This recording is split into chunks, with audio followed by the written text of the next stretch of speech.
Hello दोस्तों, welcome back to my YouTube channel Aafin online classes. और जो आप लोग फेसबुक पे भी जुड़े हुए हैं मेरे प्रोफाइल पे आशिक राजा के नाम से प्रोफाइल है। तो चलिए, आज मैं आप लोगों को क्लास 10वीं का जो लास्ट चैप्टर यानी कि चैप्टर नंबर 5 यानी 10th वाले का चैप्टर 5 का सब्जेक्टिव बता करके आज ये केमिस्ट्री इंड हो जाएगा सब्जेक्टिव का। ठीक है, उसके बाद मैं ऑब्जेक्टिव भी बताऊंगा। पहले आज सब्जेक्टिव को देख लेते हैं, लास्ट चैप्टर है।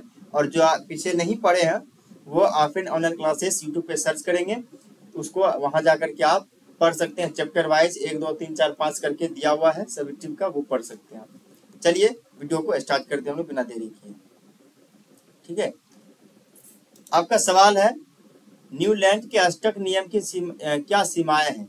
न्यूलैंड के अष्टक नियम की क्या सीमाएं, यानी कि अष्टक नियम का सिद्धांत किसने दिया था। अष्टक नियम का जो सिद्धांत दिया था वो है न्यूलैंड ने दिया था। ठीक है, इनको लिखने के तरीकाएं है कि न्यूलैंड के अष्टक नियम के सिद्धांत की सीमाएं निम्न है, नीचे दिया हुआ है। पहला क्या था देखिए, अष्टक का सिद्धांत केवल कैल्शियम तक ही लागू होता था। अष्टक ने जो नियम दिया था वो केवल कैल्शियम यानी कि तत्व का जो संख्या है ना, परमाणु संख्या, वो सिर्फ और सिर्फ कैल्शियम तक ही लागू होता था। यानी बोले तो वो 20 तक ही लागू होता था, यानी परमाणु संख्या 20 तक। क्योंकि कैल्शियम के बाद प्रत्येक 8वें तत्व का गुणधर्म पहले तत्व से नहीं मिलता है। क्योंकि कैल्शियम के बाद प्रत्येक 8वें तत्व का गुणधर्म जो है वो पहले तत्व से नहीं मिलता था। और दूसरा आपका है कि बाद में कई नए तत्व पाए गए जिनके गुणधर्म अष्टक सिद्धांत से मेल नहीं खाते थे। बाद में ऐसे कई तत्व पाए गए जिनके गुणधर्म अष्टक सिद्धांत से मेल नहीं खाते थे। तीसरा आपका है कि अपनी सारणी में इन तत्वों को समंजित करने के लिए न्यूलैंड ने 2 तत्वों को एक साथ रख दिया और कुछ असमान तत्वों को एक स्थान में रख दिया। कुछ असमान तत्व को क्या किया, एक स्थान पर, अलग स्थान पर रख दिया। उदाहरण के लिए लिया गया है कोबाल्ट तथा निकेल एक साथ है। कोबाल्ट और निकेल क्या है, वो एक साथ है तथा इन्हें एक साथ उसी स्तंभ में रखा गया है, इसी कॉलम में रखा गया। स्तंभ बोले तो कॉलम में रखा गया है, जिसमें फ्लोरीन, क्लोरीन एवं ब्रोमीन है। जिसमें फ्लोरीन, क्लोरीन, ब्रोमीन है, हेलोजन फैमिली जिसको हम बोल सकते हैं। यद्यपि इनके गुणधर्म उन दोनों तत्वों से भिन्न है। आयरन को कोबाल्ट एवं निकेल से दूर रखा गया है, जबकि उनके गुणधर्मों में समानता होती है। ये था इसका न्यूलैंड का नियम, इनकी सीमाएं क्या है आप देख लिए। आगे बढ़ते हम लोग। आपका अगला सवाल है धनायन का आकार परमाणु से कम क्यों होता है, व्याख्या कीजिए। यानी कि पॉजिटिव का जो मान होता है, उसका पॉजिटिव का आकार जो होता है वो परमाणु से कम क्यों होता है, उसके बारे में आपको बता रहा है। देखिए, इसका आंसर दिया गया है कि धनायन को धन आयन भी कहते हैं। धनायन को धन आयन भी कहते हैं। यह परमाणु द्वारा एक या एक से अधिक इलेक्ट्रॉन खो देने पर बनता है। यह परमाणु द्वारा क्या होता है, एक या एक से अधिक इलेक्ट्रॉन को खो देने पर बनता है। इलेक्ट्रॉन खोने पर प्रायः सेलों की संख्या कम हो जाती है। इलेक्ट्रॉन खोने पर क्या होता है, प्रायः सेलों की संख्या कम हो जाती है, इसलिए धनायन का आकार परमाणु के आकार से कम होता है। इसको फिर से देखिए, आप क्या है, धनायन का आकार परमाणु से कम क्यों होता है। इसका आंसर आपको है कि धनायन को धन आयन भी कहते हैं। ठीक है, धन प्लस आयन मिलकर के धनायन बना हुआ है, इसलिए धनायन कहते हैं। यह परमाणु द्वारा एक या एक से अधिक इलेक्ट्रॉन खो देने पर बनता है। इलेक्ट्रॉन खोने पर प्रायः सेलों की संख्या कम हो जाती है, इसलिए धनायन का आकार परमाणु के आकार से कम हो जाता है। अगला सवाल आपका है न्यूलैंड के अष्टक नियम को लिखें। उसका जो अष्टक नियम है उनको लिखिए। इनका उन्होंने कब दिया था वो नियम, उनके बारे में बताया गया है, उनका पूरा विश्लेषण किया गया इसमें। देखिए, 1866 ईस्वी में अंग्रेज वैज्ञानिक जॉन न्यूलैंड ने 7 तत्वों को परमाणु द्रव्यमान के आरोही क्रम में व्यवस्थित किया था।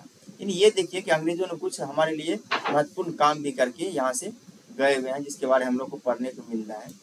ठीक है, 1866 ईस्वी में क्या किए, अंग्रेज वैज्ञानिक जॉन न्यूलैंड ने 7 तत्वों को परमाणु द्रव्यमान के आरोही क्रम में सजाया। आरोही क्रम बोले तो ये बढ़ते हुए क्रम में सजाया। उन्होंने सबसे कम परमाणु द्रव्यमान वाले तत्व हाइड्रोजन से प्रारंभ किया, यानी कि सबसे कम परमाणु द्रव्यमान वाला क्या है, हाइड्रोजन। हम लोग हाइड्रोजन, हीलियम, लिथियम पढ़ते हैं ना, ठीक उसी तरह से। तथा 56वें तत्व थोरियम पर इसे समाप्त किया। कहाँ समाप्त किया, यानी कि हाइड्रोजन से शुरू करके 56वें तत्व थोरियम पर इसे समाप्त कर दिया। किसने समाप्त किया, न्यूलैंड ने समाप्त किया। उन्होंने पाया कि प्रत्येक 8वें तत्व का गुणधर्म पहले तत्व के गुणधर्म के समान है। उन्होंने पाया कि पहले तत्व के गुणधर्म क्या है, तो सॉरी 8वें तत्व का गुणधर्म, प्रत्येक 8वें तत्व का गुणधर्म पहले तत्व के गुणधर्म के समान है। उन्होंने इसकी तुलना संगीत के अष्टक से की और इसलिए इसे अष्टक का सिद्धांत कहा जाता है ना। उन्होंने क्या किया कि इसकी तुलना संगीत के अष्टक से की और इसलिए इसे इन्होंने अष्टक का सिद्धांत कहा जाता है। जिसे हम लोग पढ़ते हैं संगीत का क्या है अष्टक नियम, सा रे ग म प ध नि सा। इसे न्यूलैंड्स का अष्टक सिद्धांत कहा जाता है। क्या कहा जाता है? अष्टक सिद्धांत कहा जाता है। चलिए आपका अगला सवाल है, मेंडलीव के आवर्त सारणी की विसंगतियों को लिखिए, यानी कि उसकी गलती को लिखिए। मेंडलीव ने जो आवर्त सारणी में कुछ गलतियां की थी, कुछ खामियां की थी, उनकी गलतियों को कहता है लिखने के लिए। इनका लिखने का तरीका यह है कि मेंडलीव के आवर्त सारणी की विसंगतियां निम्न है, नीचे दिया गया है। पहला क्या है कि निश्चित रूप से आवर्त सारणी में हाइड्रोजन का नियत स्थान नहीं दिया जा सका, यानी कि निश्चित रूप से आवर्त सारणी में हाइड्रोजन का नियत स्थान नहीं दिया सका। यह किसका कहना था? ये मेंडलीव का कहना था। हालांकि एक पे एक वैज्ञानिक आते गए, उनको सटीक बताते गए, एक दूसरे में गलतियां खामियां निकालते गए। यह मेंडलीव की आवर्त सारणी की पहली कमी थी। या क्या थी? पहली कमी थी। उन्होंने अपनी सारणी में हाइड्रोजन को उचित स्थान नहीं दे सका, यानी कि मेंडलीव ने हाइड्रोजन को अपना उचित स्थान नहीं दे सका। लेकिन यदि आप अभी जस्ट पढ़े, न्यूलैंड्स ने अपना जो एक से हाइड्रोजन से शुरू करके वो 56वें तत्व पर खत्म कर दिया, यानी उसको स्थान दे दिया। तो इसने जो बोला मेंडलीव, उसका स्थान निश्चित नहीं है, तो ये उन्होंने गलत बोला, इसलिए पहला इसका गलती है। दूसरी गलती क्या है देखिए, मेंडलीव आवर्त सारणी में समस्थानिकों और नोबल गैसों के लिए कोई स्थान नहीं दिया गया। नोबल गैस, जिसको हम लोग अक्रिय गैस या निष्क्रिय गैस बोलते हैं, नोबल गैस, ठीक है, ये नोबल है। मेंडलीव आवर्त सारणी में समस्थानिकों और नोबल गैसों के लिए कोई स्थान नहीं दिया। तीसरा विसंगति क्या है इसका? मेंडलीव आवर्त सारणी में एक तत्व से दूसरी तत्व की ओर बढ़ने पर परमाणु द्रव्यमान नियमित रूप से नहीं बढ़ते, इसलिए यह अनुमान लगाना होगा कि दो तत्वों के बीच कितने तत्व खोजे जा सकते हैं। जब भारी तत्वों पर विचार करते हैं तो कठिनाई उत्पन्न होती है। जब भारी तत्वों पर विचार करते हैं तो क्या होती है? कठिनाई उत्पन्न हो जाती है। ये 3 था। अगला आपका है कि मेंडलीव ने तत्वों का वर्गीकरण किस आधार पर किया? मेंडलीव ने तत्वों का वर्गीकरण किस आधार पर किया? इनका आंसर है कि मेंडलीव ने अपनी सारणी में तत्वों को उनके मूल गुणधर्म, परमाणु द्रव्यमान तथा रासायनिक गुणधर्मों में समानता के आधार पर व्यवस्थित किया, यानी उसको सजाया, सुसज्जित किया। मेंडलीव ने अपनी सारणी में तत्वों को उनके मूल गुणधर्म, परमाणु द्रव्यमान तथा रासायनिक गुणधर्मों में समानता के आधार पर उसको व्यवस्थित किया, यानी उसको सजाया। अगला आपका है, डॉबरेनर के तत्वों के वर्गीकरण की सीमाएं क्या है?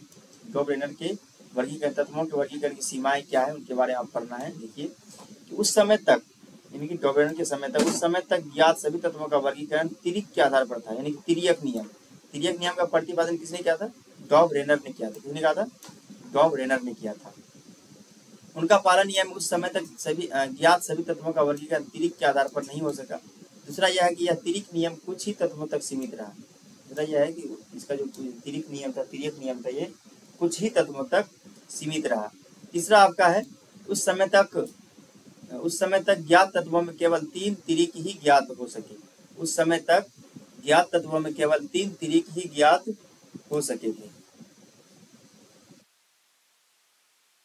अगला आपका है, आवर्त में बाईं से दाईं ओर जाने पर परमाणु त्रिज्या क्यों घटती है? आवर्त में बाईं से दाईं जाने पर परमाणु त्रिज्या क्यों घटती है,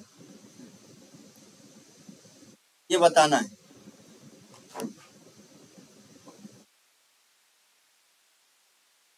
इनका आंसर दिया गया है, नाभिक में आवेश के बढ़ने से यह इलेक्ट्रॉन को नाभिक की ओर खींचता है, जिससे परमाणु का आकार घटता है, इसकी परमाणु त्रिज्या घट जाती है। देखिए क्या है, आवर्त सारणी में बाईं से दाईं ओर जाने पर परमाणु त्रिज्या क्यों घटती है? तो नाभिक में आवेश के बढ़ने से यह इलेक्ट्रॉन को नाभिक की ओर खींचता है, जिससे परमाणु का आकार घटता है और इसकी परमाणु त्रिज्या घट जाती है। अगला आपका क्वेश्चन है, उत्कृष्ट गैसों को अलग अलग समूह में क्यों रखा गया है? उत्कृष्ट गैस को अलग अलग समूह में क्यों रखा गया है? उत्कृष्ट गैसें हीलियम, आर्गन और नियॉन। हीलियम, आर्गन और नियॉन आदि की परमाणु संख्या 2, 18, 10 है। 2, 18 और 10 है। इनका इलेक्ट्रॉनिक विन्यास 2, 2, 8, 8 और 2, 8 है। इनकी संयोजकता शून्य है। इनकी बैलेंस इलेक्ट्रॉन क्या है? शून्य है। अतः इन्हें अलग समूहों में रखा गया क्योंकि इनके इलेक्ट्रॉनिक विन्यास भिन्न भिन्न होते हैं। ठीक है, इलेक्ट्रॉनिक विन्यास भिन्न भिन्न होते हैं। आप देख लीजिए, यहाँ आपका आंसर दिया गया है। ठीक है, चलिए। अगला सवाल हम पढ़ते हैं। अगला सवाल आपका है कि समूह में इलेक्ट्रॉन त्यागने की प्रवृत्ति किस तरह बदलती है। समूह में जो इलेक्ट्रॉन त्याग करती है वो किस तरह बदलती है वो देखिए। ये लास्ट पेज है, यानी कि क्लास 10वीं का केमिस्ट्री का सब्जेक्टिव का लास्ट चैप्टर का लास्ट पीडीएफ पेज है। इनका आंसर, समूह में नीचे की ओर संयोजकता इलेक्ट्रॉन प्रक्रिया करने वाला प्रभावी नाभिकीय आवेश घटता है, क्योंकि सबसे बाहरी इलेक्ट्रॉन नाभिक से दूर होते हैं। क्योंकि सबसे भारी इलेक्ट्रॉन क्या होते हैं, बाहरी इलेक्ट्रॉन नाभिक से दूर होते हैं, इसलिए इलेक्ट्रॉन सुगमता पूर्वक निकल जाते हैं। ठीक है, अगला आपका क्वेश्चन है, समूह में ऊपर से नीचे जाने पर संयोजकता किस प्रकार परिवर्तित होती है, यानी बदलती है, वो देखना आपको। समूह में ऊपर से नीचे जाने पर तत्वों की संयोजकता स्थिर रहती है। तत्वों की संयोजकता क्या होती है, स्थिर रहती है। समूह 1 के तत्वों की संयोजकता 1 और समूह 2 के तत्वों की संयोजकता 2 होती है। इसी प्रकार समूह 3 और 4 के परमाणुओं की संयोजकता 3 और 4 ही होती है। ठीक है, दिया गया है कि समूह में ऊपर से नीचे जाने पर संयोजकता किस प्रकार परिवर्तित होती है। इनका आंसर है कि समूह में ऊपर से नीचे जाने पर तत्वों की संयोजकता स्थिर रहती है। समूह 1 के तत्वों की संयोजकता 1 और समूह 2 के तत्वों की संयोजकता 2 होती है। इसी प्रकार समूह 3 और 4 के परमाणुओं की संख्या भी संयोजकता भी 3 ही होगी। ये था आपका क्वेश्चन क्लास 10वीं के केमिस्ट्री का लास्ट क्वेश्चन। ठीक है, लास्ट चैप्टर का।